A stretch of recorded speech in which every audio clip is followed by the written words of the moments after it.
Welcome to day 20 of There's No Christmas Without the Cross. 5 days till Christmas. Do you have your to-do list done? If you read today's devotional study, you know that was the gist of the study. But we're not going to focus a lot on the to-do list. We talked about it a little bit in the study. And if you study it more, it's really fascinating. This answer to prayer that Daniel got. And I want to talk, that's what I want to talk about, is the prayer that was answered in today's prophecy. Daniel was praying diligently. He was advocating for the people of Judah. He knew what God had said. He knew what was expected, but he only wants what's best for his people. And he's in his elder years now, and he so loved the people of Judah that he wanted to make sure that they got out of captivity. And so Daniel confessed the people's sin. He repented on their behalf and acknowledged that God had the right to judge them.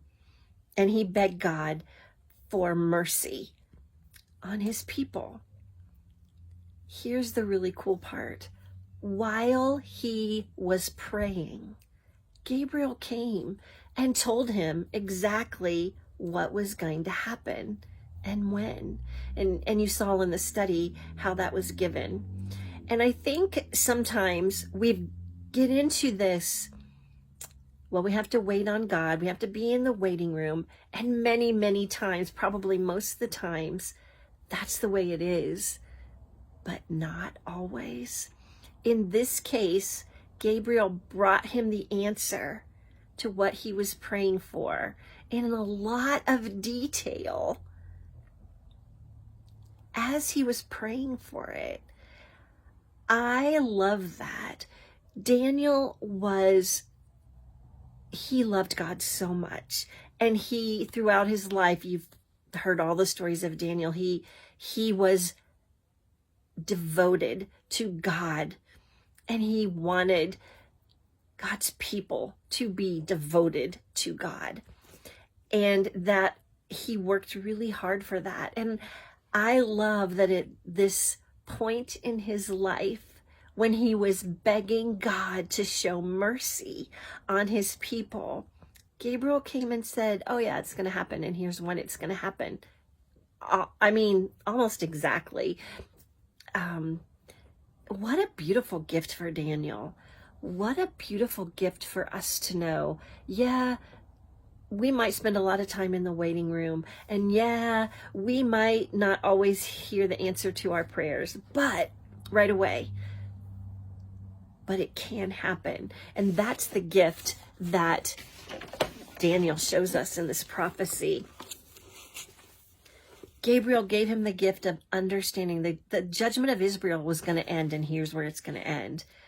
And that their acceptance of the Messiah would bring about the righteousness, the everlasting righteousness that God always wanted them to have.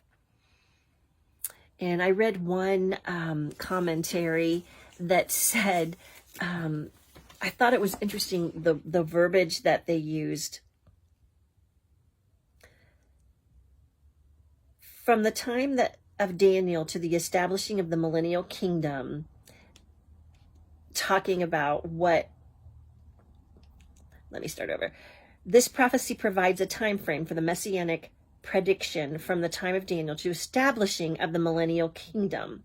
It also establishes the fact that God is not finished with Israel as a nation, and to a great extent, Israel becomes God's prophetic clock. That's one commentary's opinion. Israel becomes God's prophetic clock. I love that so much, and I never thought of it like that before.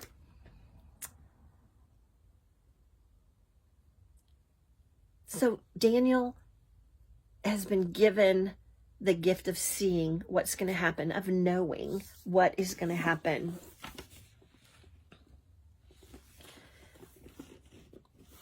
Spurgeon talks about how our sovereign God gets to do things however it pleasures him.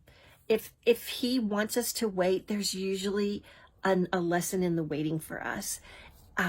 If he, it might be patience, it might be diligence, it might be many different things, but that's what he wants for us in that moment. In this moment, he wanted Daniel to hear the answer to his prayer. Even though it didn't happen right away, he knew when it was going to happen. We don't get to choose when God tells us, gives us the answers. But I want to leave you with this from Charles Spurgeon, who I love, by the way. So if you're in a waiting room for something, it's okay. God hears you. And I love how Spurgeon encourages us with these words. Unanswered petitions are not unheard petitions. God keeps a file for our prayers.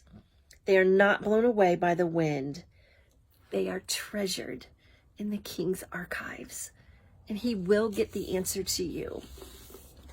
And be encouraged by the fact that Daniel got his answer as he was praying. That can happen too. So either way, be encouraged by where you are in the timing of the prayers that you are lifting up diligently right now.